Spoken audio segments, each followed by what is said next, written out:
พอตู้ได้เมียคนนี้มาอยู่น้ำเป็นอะไรโอ แต่ เค ว่ากับ ดี พ่อ บ่ พ่อไปพ่อมาหั่นแหละกับบ่ทันได้ว่าใดๆแต่ว่าธรรมดาของมากับได้อาทิตย์หนึงซื่อๆเนาะบ่ทันได้ฮู้จักฮู้ใจกันหยังดอก แต่ว่าเรื่องอันนั่นนี่นั่นก็ธรรมดาเรียกงานกันช่างก็ธรรมดาบ้านเมืองนี่แหละ โดย ก็บ่ว่าดุก็ว่าบ่แม่นว่าขี้ข้านธรรมดา การเว้ากันจาได้พ่อใหญ่การเว้ากันจาเป็นอะไรพ่อใหญ่กับเมียที่หลายคน ธรรม น่ะ ดา ธรรมดาวะ บ่แม่นขี้ยานขี้ยูขี้ยานชันชีก็บ่ ยันว่าแข่งปันเชือกว่าวบ่ได้แข่งบันไดวะ บ่แล้วโอ้ยเข่งบ่อยู่เฮือปานนี้น้ำข่อยดอกถ้าไปเข่งคือเชือกว่าวนั่นอืม โดย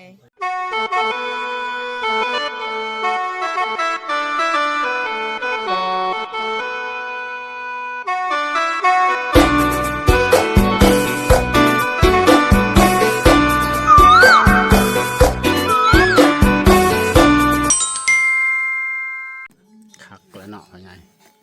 ตะกี้ข่อยขับมันเป๊ปซี่แม่นบ่อยู่สวรรค์ ยังไป ข่อยเห็นป้าย แท็กซี่บ่ เป๊ปซี่อันข่อย รถแท็กซี่ว่าเป๊ปซี่คนนึกว่าไม่จัง ของ ขับรถแท็กซี่อ้าวมีบ่รถแท็กซี่ นี่นั่นแหล้ว ว่าขับเป๊ปซี่เพิ่น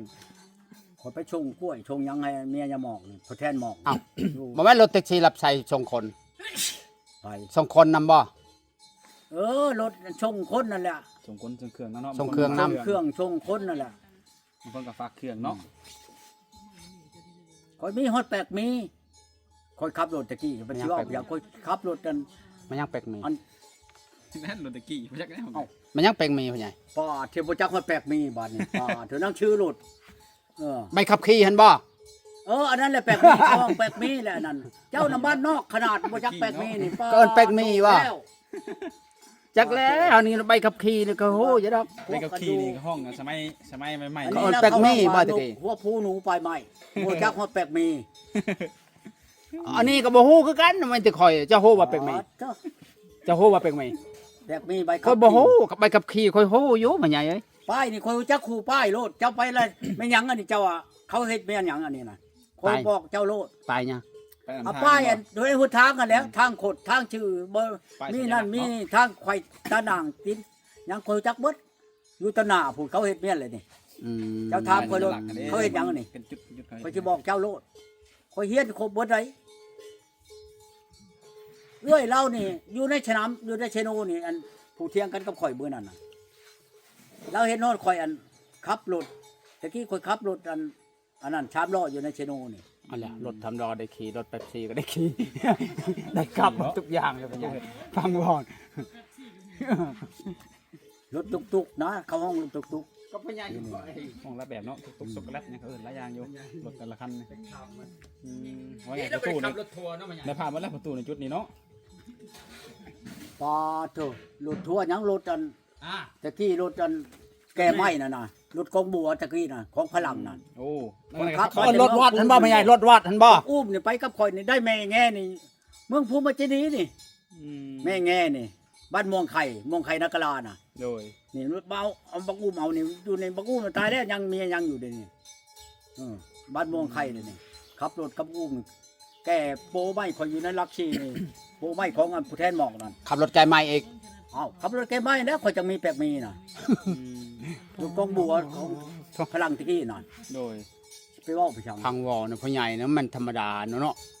ขับมาทิมอยู่อะไรอันโปไม้ของข่อยอยู่ในลักชีนี่ปาดเถอะเดินข่อยนี่ยังหอมไม่แดงไม่ดูมันสิไว้เว่าไปชัง น้ำไม่ขยงเลยอ่ะ 4 เมตรบ่มีถ้าเขาน่ะเขาบ่ต้องการก็ไม่ขยุงมีบ่อึดไม่ขยุงครับแต่ว่าบ่ทันได้ลง ต้องการแต่ไม่รู้เนาะ ปี85นี่ไม่ขยุงกันเกิดเป็นราคาเข้าใจบ่แล น้อย หากมันก็จับโปรมือนี่ก็ติดเป็นโลขายข้าวนั่นน่ะ แม่เลยเนาะ ไปเว่าไปชังแต่กี้นั่นโอ้ยนี่เด้นี่นั่นหนทางลงกันในห้วยนี่ก็มีไม่ขยุงบัดไม่ใช้เลยนี่แต่กี้ชับนี่นั่นก็ขายได้นี่ อันนี้เขาก็มาขายได้นี่มันนักแต่ว่ามันเบิดชกมันแล้วนี่เมียนจะชื่อนี่นี่เห็นบอกแม่นเบิดแล้วไม่ขยุงเลยหักไม่ขยุงเลยนี่เจ้าชั่วหยังอันนี้หันอยู่ในเฮือนข่อยน้ำหมูหัน ตรงนั้นจะเป็นรา ในพว คาก เนาะ น้องคน เนาะ หนึ่งก็เท่าไรไม่ขยุงน่ะมันขายเป็นโลก็จะเก่าน่ะคนจะได้อยู่เป็นล้านบาท แต่ไม่ขยุงในเขตข่อยยังไง เป็ดคอนอยู่ได้อันนี้ในที่กงตาลนี่คอนหนึ่ง บ่ 3 เมตรผลทางยาวมัน บ่พ่อใหญ่ขับรถหันกินเงินเดือนบ่ เอาเขากินเงินเดือน เดือนเท่าไรตะกี้หัน เดื เดื อ อน น ผู้แทนหมอกเอาเดือนหนึ่ง5,000ปลายหนึ่งเนาะ5,000 กว่าบาทกีบนี่นะ โดยคุ้มอยู่บ่เฮาใช้นี่ รถ ใช้ จะ จ่าย รถลาวได้เป็นจะเพื่อครับชื่อได้ โดย รถ6 คันผู้อยู่ในเฮือนผู้แทนหมอก รถ6ล้อนะบ่ รถ6ล้อและรถโอ้ยรถตะกี้ ตะกี้รถหัวแหลมๆมาว่าพ่อใหญ่ รถหัวแหลมๆน่ะ ตะกี้รถจากห้องรถกองบัว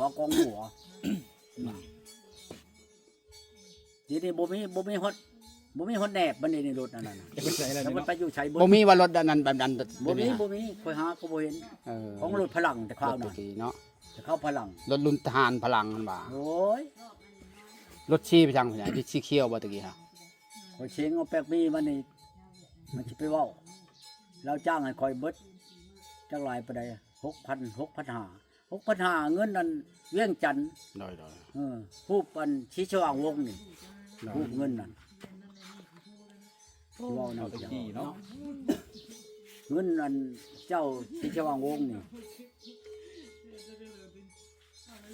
พ่อใหญ่นี่ขับมดเนาะ โอ้ยเจ้าสิเว้าข่อยนั่น อย่างน้อยหนึงจะได้ขับยนต์เนาะพ่อใหญ่ คือบ่ค่อยขึ้นแม่นบ่ลงพระบางเชียงขวางบ่อแก้วค่อยไปทั่วเบิดนี่ทางเหนือนี่ต่อแผ่นดินจีนพุ่นค่อยไปนั่น บ่พ่อใหญ่เจ้าเคยขี่อยู่บ่ยนต์ บ่ได้ขี่จักเทื่อ บ่ นึกว่าได้ขี่เป็นทหาร แต่ว่าไปหันไปนี่ข่อยก็บ่ได้ขี่จักเทื่ออยู่นี่บ่ได้ขี่จัก อ่า จักเทื่อรถลุงบ่ขี่ลูกข่อยเถอะเป็นอันพิรถลูกเมียเก่าข่อยอยู่อันละหาน้ำนี่เมื่อกี้นั่นอยู่ที่ชวันนี่พันโทพุ่นลูกข่อยเอาละหาน้ำนี่ได้2 คนได้ แต่ชาวคนนี้ครับบักน้อยอยู่ในอยู่สวรรค์นี่ อืม มันวางเดี๋ยวนี้สมอยเดี๋ยวนี้แต่เก่าบัดขับขึ้นไปนี่วิระนี่บักลูกข่อยน่ะครับขึ้นไปนี่แหละเอาอันคำประชงอยู่อันศูนย์กลางพุ่นเดี๋ยวนี้บ่เห็นรถมันเที่ยวกับแต่เก่ามาฮอดนี่ล่ะมันโทรโลดนี่ให้ยังพ่อมันว่าโลดเขาแพงคือหยังนี่กินดองข่อยอันเมียใดก็เขาก็มาช่องไอ้น้องเขามาบ่ได้มาแต่เมียนั่นแหละเมียชุมันบ่มาเมียข่อยน่ะถ้าลูกข่อยน่ะมาเบิดโคตรอีกคุณมีน่ะไปยามมื้อใดก็ได้ อืม สิเว้าไปจังไปเห็นข่อยกำดำนี่โอ้ยดึงแก่เข้าห้องน้ำอาบเพื่อชี้ไข่ให้ข่อยคักคือหยังนี่ลูกพุ่นน่ะอีบ่ยิงน่ะ โดย สิเว้าไปจังแต่คันบ่เอาลูกเอาเมียจะไปอยู่หั่นก็ไปอยากกินหยังมันในช่างโลดคุณมีนั่นเป็นนายครู อืม อยู่บ้านดอนนี่บ้านดอนมาไหลนี่ โดย ชาวคนมีเอาผัวก็ทานหมอเลิงอยู่อันนี้บ้านนั้นอันนี้นะ ผัวเราเด็กคนนั้นน้องบกนี่ โดย ทานหมอเฮ้ยมีฉะนั้นยังมีห้องขี่ได้ชาวคนมีห้องขี่คันหนึ่ง โอ้ อยู่ด่านเลี้ยงหมูอีโมพัดนี่เป็นร้อยเป็นพัดครับบ่แม่นเราเองลูกเลี้ยงผู้อื่นบ่ได้เลี้ยงผมมีเงินเดือนเงินดาวให้เขาเลยชีวิตยังคอยไปแล้วก็ว่าจะฮอดเทือนแล้วก็แต่งคณะมาขาบแล้วแหละถูจักความคือไปจังนี่ อืม ใช้ตีนขาบนี่แหละครับเดี๋ยวมึงกำดำมุมเมาแล้วโอ้โหดึงแก่เข้าห้องน้ำอาบน้ำชบูชะมัดทุก โอ้ย บัตร จุลยานะคุณมีกูฮ้อนกูอันนั้นแหละกูแฉบบนมึงหูกนั่นบ่พอเจ้าจะไปเฮ็ดชมกระโปกแถมมันว่าเอาแล้ว เขาออกไปแล้วว่ะโยมันว่าลูกเช้าอันนั้นลูกชายที่ชวนนี่ พอตู้ในเมียคนนี้มาอยู่น้ำเป็นอะไรโอ แต่ เค ว่ากับ ดี พ่อบ อ พ่อไปพ่อมาหั่นแหละกับบ่ทันได้ว่าใด เอ ๆแต่ว่า อ ธรรมดาของมากับได้อาทิตย์หนึงซื่อๆเนาะบ่ทันได้รู้จักรู้ใจกันหยังดอก แต่ว่าเรื่องอันนั่นนี่นั่นก็ธรรมดาเรียกงานกันช่างก็ธรรมดาบ้านเมืองนี่แหละ โดย ก็บ่ว่าดุก็ว่าบ่แม่นว่าขี้ข้านธรรมดา การเว้ากันจาเด้อพ่อใหญ่การเว้ากันจาเป็นอะไรพ่อใหญ่กับเมียที่หลายคน ธรรม นั่นน่ะ ดา ธรรมดาวะ บ่แม่นขี้ยานขี้ยูขี้ยานชันชีก็บ่ ยันว่าเข่งปันเชือกวาวบ่ได้เข่งบันไดวะ บ่แล้วโอ้ยเข่งบ่อยู่เฮือปานนี้น้ำข่อยดอกถ้าไปเข่งคือเชือกว่าวนั่นอืม โดยบ่เหงาคือแต่เก่าเลยนะตู่เนาะ ก็ว่าได้นั่นก็ว่าแม่น เนาะ บ่เหงาก็แม่นธรรมดาเนาะ เมื่อก่อนอยู่ผู้เดียวนี่ เฮา เนาะ มีผู้อยู่ผู้เว้าผู้จานำแหละก็ใครจักหน้อย โดย ใครก็เฮาบ่มีหยัง โดย เนาะใครว่าอยู่ เดี๋ เดี ย ยว ว หน้าบ่เห็น เนาะ ไผเห็นเดียวหลังบ่เห็นหมู่แล้วมันก็คิดแล้วเนาะคนเฮามันก็หลายแนวคิดได้ โดย คืออยู่ผู้เดียวนี่ก็เพิ่นยังเว้าได้โบราณเพิ่นเว้าอยู่อันผู้เดียวนั้นระวังแนวคิดอยู่โฮมิดระวังวาจา โดย เนี่ยจังหวะนั้นมันระวังอยู่นั่นแหละแนวเว้าแนวว่าเฮาแหล้วแต่ว่าหากแต่ว่าเรื่องแต่เอากันมานี่ก็บ่ทันได้มีความผิดพลาดจังนั้น จักเทื่อดอก ยังบ่ให้เครียดกัน เจ้า เนาะ ก็ยังเกียมข่อยก็ยังเกียมเจ้า โอ้ ทางที่ใด ติดกว่าเนาะ ก็มันเหิงไปแล้วก็เป็นปีช่องปีมันก็บางเทื่อมันก็สิมีแนวผิด โดย อันนี้ก็ผิดก็ แต่ลินกับ ผิดก็ยังบ่หันเว้าแม่นบ่ เนาะ ถ้าผิดนี่ก็ผิดตามเทื่อเบ่นำทีก็ยังบ่หันเว้ากัน โดย คันมันอยู่นํกันเกลือไหลใครติดรู้จักเอาโลกันแล้วน่ะมันคันเว้าถูกก็เป็นผิดก็มีบางคน โดย อันนี้เว้าผิดก็ยังเป็นถูกอยู่เพราะว่ามันใหม่เด้ ใหม่เนาะ บ่ว่าหยัง มันพ่อใหญ่ บ่ว่าเจ้าว่าข่อยของอันนี้นั่นแต่ที่ไปถามว่าเป็นอะไรผู้นี้น่ะใครกว่าผู้นั้นบ่ก็ยังบ่ทันเว้า โดย ผู้นั้นใครกว่าผู้นี้บ่ทันเว้าบ่คืออีนายโฮม โดย อีนายโฮมนั่นเอาหมอชอนนั่นแหละหมอคำไผอันแล้วถามมันบ่โทรถามอีนายโฮม โดย แล้วเว้าทางชิปนี่เราได้ชิป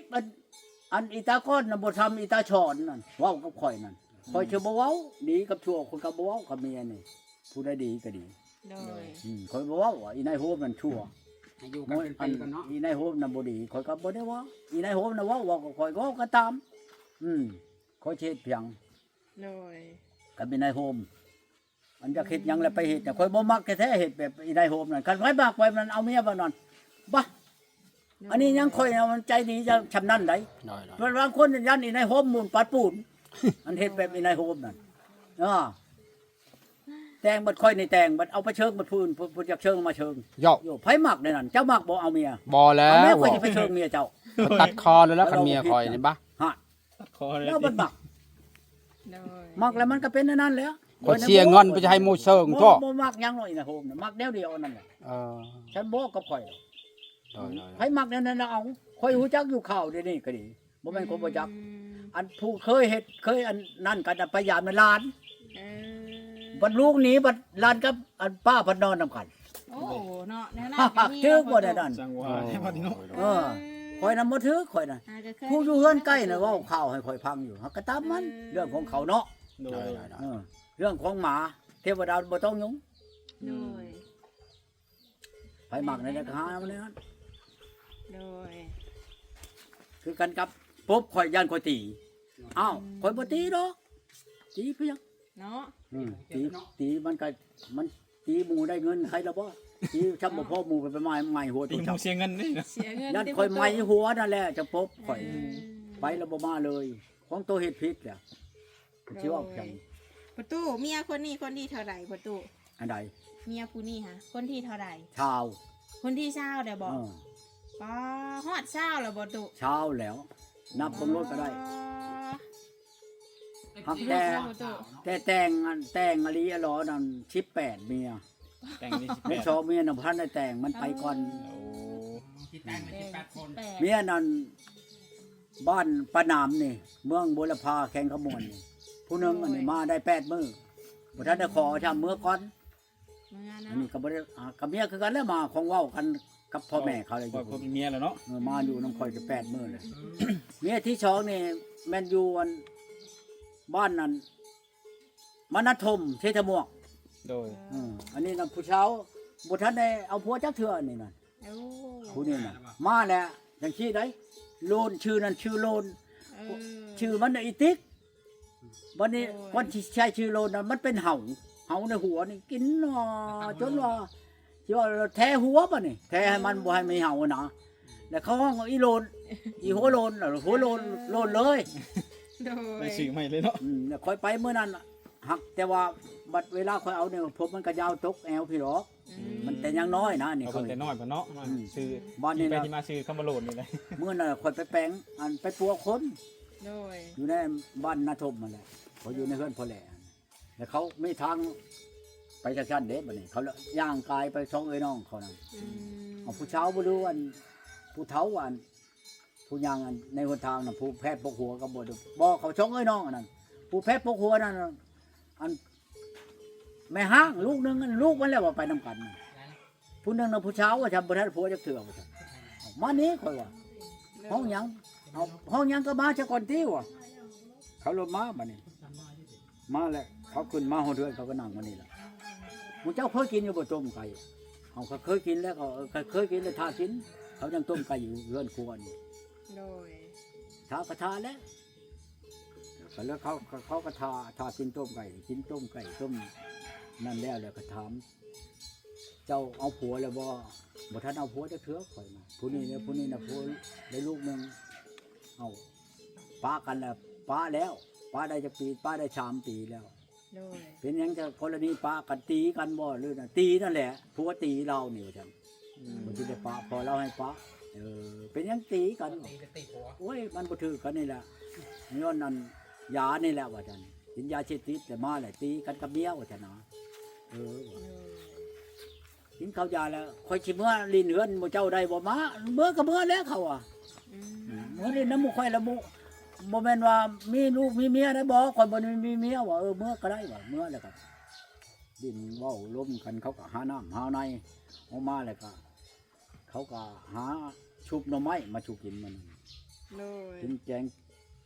ชุบหน่อไม้ยาแล้วก็มันกันข่อยอยากได้เจ้าข่อยอยากเอาเมื่อนำมื้อนี้ได้บ่โยกจักแล้ว เจ้าจะบัดว่าเห็นแล้วเอาเมื่อรวมโลดข่อยอยากได้เด้ถามพ่อข่อยพ่อข่อยเมื่อแล้วข่อยก็สิเมื่อน้ำมันว่าเจ้าเอาได้บ่ข่อยเอาได้มันว่าอันอีผู้ชาวนั่นบ่แม่นไม่ห้างได้ อืม หักกันเบิ่งกันงามเถิดอันอีไม่ห้างนั้นงามกว่ามันสูงก็สูงกว่ามันน่ะกดเตี้ยน้อยๆก็ปอกคือดอก โดย ออกไปมาพ่อใหญ่พ่อเฒ่าพ่อใหญ่ก็แม่นพ่อเฒ่าก็แม่นว่าพ่ออยากได้ลูกชาวเจ้านี่ เมื่อนำมานี่เอาแล้วแต่แล้วเจ้าอยู่บ้านใดแล้วบอกบ้านบอกหยังเราแหละครับในเอาว่าถูกต้องก็เมื่อแล้วแค่นสิเอามันไปขายได้แล้วโอ้ยไผเคยขายคนวะเมื่อโลดว่ะว้ากันทั้งนั้นแหละ อืม แต่งเอาเครื่องแล้วใส่ถุงมันแล้วมันปุ๊บปั๊บแล้วขึ้นมาแล้วก็ซ่อนรถค่อยมาแหละ โดย มาฮอดบ้านแล้วรถนั่นยังไปย่ายงัวเนี่ยก็โอ้ยงัวเจ้า ไปย่ายควายกับไม่มีหวังหันควายเจ้าเอาแล้วมันยังวันนี้นะพักกันนั่นก็ช้ำกันกับนี่นะว่าน้องไปแม่ไปเอาพักแวนกระลายนะหันอีนายนี่เราบ่เอาฮะอันนี้นี่ในกุ๊กเผานี่ก็มีนี่นี่แป้วนี่กุ๊กเผาน่ะกระลายนี่แป้วพักอีหินใหญ่บ่ประตูอันนี้ใบมันคือใหญ่คักแท้ พักเองใหญ่ เออ มันจะทำพักโต๊ะคนไหนนะฮะในนั้นน้องนั่นแหละน้องในหุในพญานั่น แกงหน้ำไม้ต้องมีผักกินกับเนาะจังแซ่บ ฮะบ่มีใช่บ่ งัวกินหมดแล้ว งัวกินนะอยู่หันแม่ตู้ก็ว่างัวกินได้อยู่หันกะมันเหี่ยวมันหยังบ่เล งัวย น่ะกินฮอดพักอีเนาะมันหิวเพราะว่าบ่ดีดอก ยังจักโตงัวประตูนี่ ฮะ งัวประตูยังจักโต ยังช่อง เออ ช่องโตนั่นขายบางทีนี่มันไปอยู่น้ำนัวน้องชายขายน้องชาย อืม ขาย25,000งัวช่องโตน่ะ โอ้งัวเป็นราคาเนาะประตูคือได้ดีแท้ตู้ มันบ่แม่นงัวข่อยมันใหญ่ขึ้นนี่ไผกระมังนี่เขาให้10,000ช่องบ่เลยได้นี่งัว แม่ นี่ อยู่ไหมมีแต่โตใหญ่ๆเนาะตู้ เอ เนาะ อ งาม ตัว เนาะ 10,000ช่องบ่แล้วไปสิขายบ่ขายแล้วมีแม่อันนั้นก็มีแต่แม่มารได้ เออ คันว่าแล้วเขาชื่องัวช่องโตนะ12,000 โดยอืม เขาก็พอชื่อแล้ว โตเนาะโต คือว่าตัวหนึงน่ะออกแล้ว เออ แม่หนึงน่ะออกแล้วบักได้งัวแม่ชื่อนี่ โดย โตงามๆแล้วมาค่อยนำถ้ากินแกงหน่อไม้ก่อนเด้อบ่สิรัดเด้อจังเมื่อแม่ใหญ่หมู่เจ้ายังแกงหน่อไม้ได้เด้นี่จะบ่ได้ลงมานี่นะ เฮ็ดกำลังแกงประตู อันช่วยเฮ็ดเค็มได้เด้อ มื้อนั้นเจ้าเฮ็ดจะเข้มโพดเข้าก็บ่ได้หุงย่ำมื้อนี้น่ะ เห็ดเข้มไว้เนาะมันจะเหลือที่ มันเจ้าเฮ็ดเข้มแล้วก็เอาน้ำใส่น้ำให้มันจาง เพิ่นเฮ็ดอยู่เฮ็ดกินนี่ปุ๊บปั๊บปุ๊บปั๊บเนาะตู่เนาะเรื่องนี้บ่ตกสอเนาะตู่เรื่องเฮ็ดอยู่เฮ็ด ไว้ กิน เลย นี่ ชิมมึงดูพญายมาเข้าหวานนี่ ชอบชิมแล้ว เป็นไงหวานบ่ ใช่หันกว่าขีนอันไปเอาอีกกว่าคันเอาก็ดี พอแล้วบ่มีใครกินหรอกว่ะหวานบ่พญาย หวานอยู่ หวานชุ่ม เจ้ายังไม่ได้กินว่ะปุ๊บ ๆกินแล้วหน่วยหนึง สมต้นนี่พญายเพราะว่าจะให้เจะชิมแล้วจะเฮ็ดแบบนั้น นี่เจ้าจะใช้ก็ใช้นี้ เดี๋ยวแกงหน่อไ มันคนละต้นกันตอนนั้นมันไปเอามันไก่ บ่มีบ่ผักแหวน บ่มันแห้งมาแล้ว ฮะ มันแห้งแล้ว งัวกินเนาะ มันแห้งแล้วไง เจ้าบ่หาเอาว่านั่นน่ะคันค่อยไปเลิกว่าให้เจ้าเบิ่งนี่ก็ได้ผักแหว บ่ น มีนะข่อยเบิ่งปัดเติดปันดาน จับก็ได้นายนี่ว่าปักอันนี้บ่งามนะฮะก็จำกันกับนี่นี่นะ บ่มีไผกินดอกข่อยจะเอาเนาะ ตะกี้ค่อยว่าสิเป็นเอามานึ่งกินกับแจ่ว เอ นึ่ง อ คักก็ยังนี่ได้ นึ่งกินก็ได้บ่ตู่ โอ้ยนึ่งกินดอกมันแห้งคักแห้งแซ่บ อยู่บ้านเฮาบัดบ่ได้กินหรอก ผักตบนั่นละวะขอหนึ่ง นึ่ง กิน นี่โอ้ยความแซ่บมันน่ะให้มีแจ่วปลาเด้อแจ่วกบแจ่วปลามาจ้อแล้วมันคักค่อยมักกินดีคืออย่างนี้นี่ มักบ่ โดยโอ้หนึ่งจำแจ่วที่ตู้ นึ่งจำแจ่วแจ่วเฮาแจ่วกบแจ่วปลาหนา อื นึ่ง ม กินกับให้ฉลาดแนวคนบ้านนอก ถ้าหาหนึ่งแต่แนวมันแซ่บเฮ็ดปวกกระแบนน้อยๆนั่น โดย ขนับก็ที่ว่างเช้าดอกเลยแชนห่า เมื่อกี้นี้เห็นบ่ ในตลาดนั่นแล้ว เมื่อกี้นี้เห็นบ่ แพงนะ ไปเมื่อกี้นี้เห็นบ่ แชนห่า แพงเนาะ กระแบนหนึ่งนะอ๋อ เฮ็ดละงอกบ่มีว่าพญายเห็นบ่ บ่มี อ๋อ นี่เฮ็ดปวก ดึกเนาะแม่นแล้วตู้ คอย ช่ว เล ง ย นี้เฮ็ดปวก บัดนี้ไปทำคาแลนบัดนี้คาแลนมันกันใหญ่เท่าอยู่ดอกสิจำ เอาเป็นเฮ็ดเป็นคานั่นบ่ แชนห่า คาเดียวนะ เอาก็คาเดียวนั่นแหล้ว ปอโต เจ้าเบิดกระโตมันนั่นแชนห่าก็กระเช้าอยู่ดอกบัดนี้ ยันไว้สองขานะพญายยันไว้สองขานะหางมันได้พญายหางมันได้ชินลายบ่เอาหาง บ่เห็นหาง หางมันชินลายแล้วกันเอาหางมันได้พญาย เป็นตอนแล้วนั่นเขาใช้ใบตองนี่นะ ถ้าก็ตันหางมันติดกับกระโปรงมันหา ข่อยเลยเอาอันนั้นข่อยสิมามุกเมียเขาว่าบ่กินละ อ่า เฮ็ดกินยาแล้วข่อยสิขึ้นไปเฮ็ดบัดนี้ข่อยสิเอาใบตองหางในตองนั่นขึ้นไปแล้วข่อยสิ โอ้บ่ให้เพิ่นเฮ็ดให้เด้อบ่บ่ให้แม่ตู้เฮ็ดให้เด้อบ่ บ่มันสิบ่ถูกข่อย เอาเจ้าเฮ็ดชกแล้วให้เราชิม บ่มัน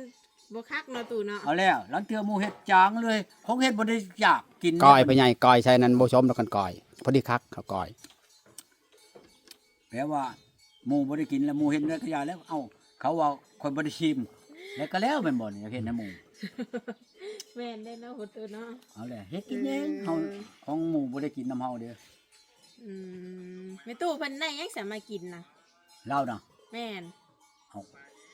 แล้วบ่ได้ชื่อหยังใด บ่ได้ซื้อชิ้นซื้อยางบ่มาเมื่อกี้นี่ซื้อแต่เครื่องบ่เมื่อกี้นี่ ที่นี่ชิ้นหมูอยู่นั่นเราสิมาปิ้งขี้หมูกินเราอะ อืม เอ กินหมูแห้งอยู่ในทิพเขา เพราะว่าหมด2,000น่ะซื้อแต่เครื่องใช้ว่าพญายกินนี่ฮะ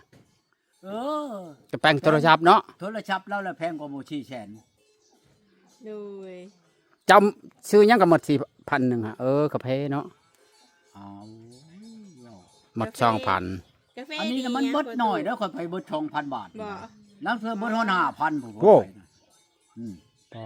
สิไปเว่าอันนั้นไปจัง เครื่องของมันแพงเนาะตู้ เงิ เนาะ น2,000นั่นบ่ได้เหลือพ่อกีบอันนี้เขาไปเอาโทรศัพท์มันบ่ได้ชื่อก็ได้โทรศัพท์มันอีกประเทศแพงแล้วเขาส่งมาออนไลน์มื้ออื่นพุ่นมาฮอดเขาอะ เอออ่ะโดย แต่กี้น่ะคันได้โทรศัพท์นั่นสิบ่แปลงหน่วยนี่จะให้เราใช้ตัวนั้นก่อน อืม ยา โดย ตัวนี้4แสนกลางคืนมาเราไปเบิ่งแต่ห้องเฮานี่ เออเป็นอะไร